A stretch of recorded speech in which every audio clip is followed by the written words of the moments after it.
Okay, welcome to Laura's Independent Grocer. Andito, pasukin natin ang Laura's. Oh, may naka-sale na, tamang-tama. Naubusan na kami ng toilet paper.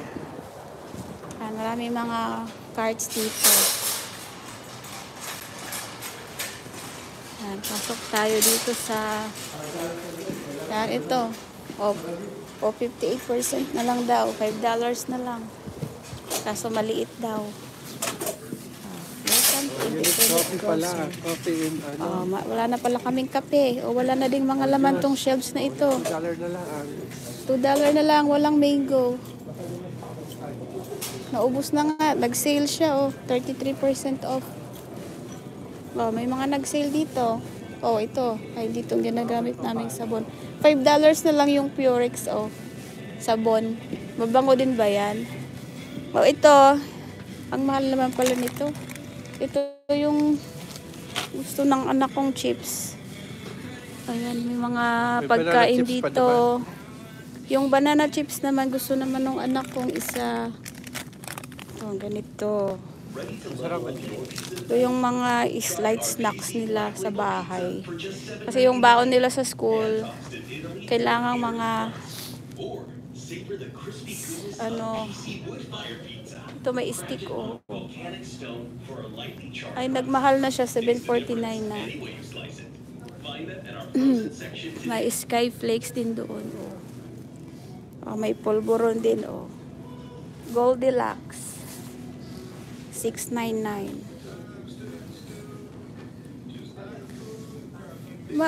Masarap din kaya ito, daddy. Tingnan mo, toasty. Ngayon lang to nakita ko. Dito, $5. Hindi. Paborito din kasi ito ng mga bata, pero yung galing sa Filipino store, yung toaster bread yata yun. Toasted bread, parang ganyan yung pangalan niya. Ito ano to parang Yakult to sa Pilipinas. Gusto to ng mga parang mayroon pa doon. Mayroon pa, hindi pa kukuha. Mayroon pa. May Milo din $16. Ito yung binibili namin dito, itong Ovaltine. Yung origin ay classic lang. Meron ditong kopi ko. Bibili daw kami ng kape. Anong kape yung bibili natin? Sa kabila. Kahapon, kinain na namin yung nabili naming avocado dito. Nakakain yung mga bata. May 3 pang piraso. Ito, hindi tayo bibili nito. Iba.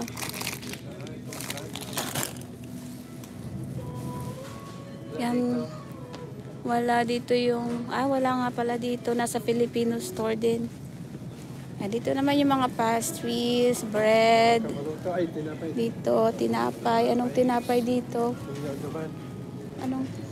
May tinapay pa doon? Ay, yun pala. Bakal tayo. Sige.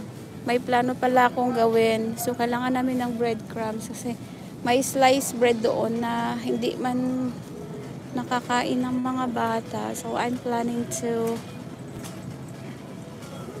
cook it in a different way.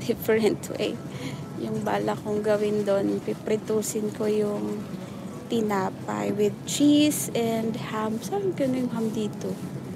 Yung ham, daddy. Kunin na natin. Dito naman, eggs. May eggs pa kami. May itlog pa. Yogurt. Kasi isa na lang yung tira. Paborito namang yogurt ng mga bata. Si bunso lang pala. Paborito niya, paborito niya to strawberry flavor. Ano na siya? $5.79. Ano yung mga $1 na yan? Ito, 1 each. Ito na lang. Dati kasi nag-sale ito, ngayon hindi.